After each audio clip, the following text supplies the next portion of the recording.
Change is hard for a lot of people, especially when it comes to certain driving habits. Look here, people are already going the wrong way down Seaboard Street near downtown Fort Myers. But you might understand why Seaboard and Second Streets just became two-way roads instead of one-ways today. Wake News reporter Emma Heaton is live. Emma, we're in day one of this. A lot of us are going to have to change our habits. It's confusing. People don't like that. Well, the director of Public Works is convinced the two-way change will make things safer for drivers. He expects less speeding and more emergency evacuation routes in the case of a hurricane.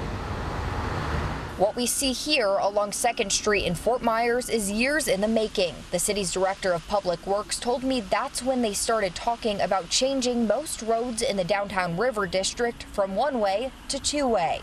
This corridor has been slated for this transition for probably 14 years. Drivers can now travel in both directions on both Seaboard and 2nd Street.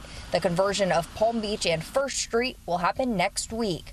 The question is, why the change? Moulton told me it's simple: safety. It's not a result of people coming to the city and complaining about having a one-way road.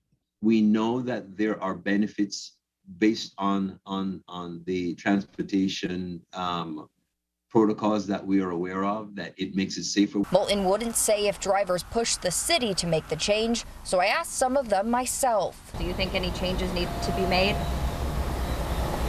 I don't think so. Somebody's going to crash. Somebody's going to crash. The city promised police will be there to help ease the transition. The signalization is there. The barricades are where they need to be on 1st Street and Seaboard that will channel folks into 2nd Street. So far, the reviews are mixed. If you look at what you're doing, it's not an issue.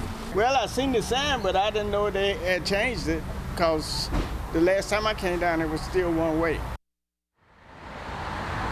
Moulton told me the city has been on top of it when providing information to the community about the two-way switch. They're posting on message boards, on social media, and on a website. If you'd like to learn more about the two-way switch, as far as what's next, you can head over to the Wink News app. I've attached a link under this story. Live in Fort Myers, Emma Heaton, Wink News.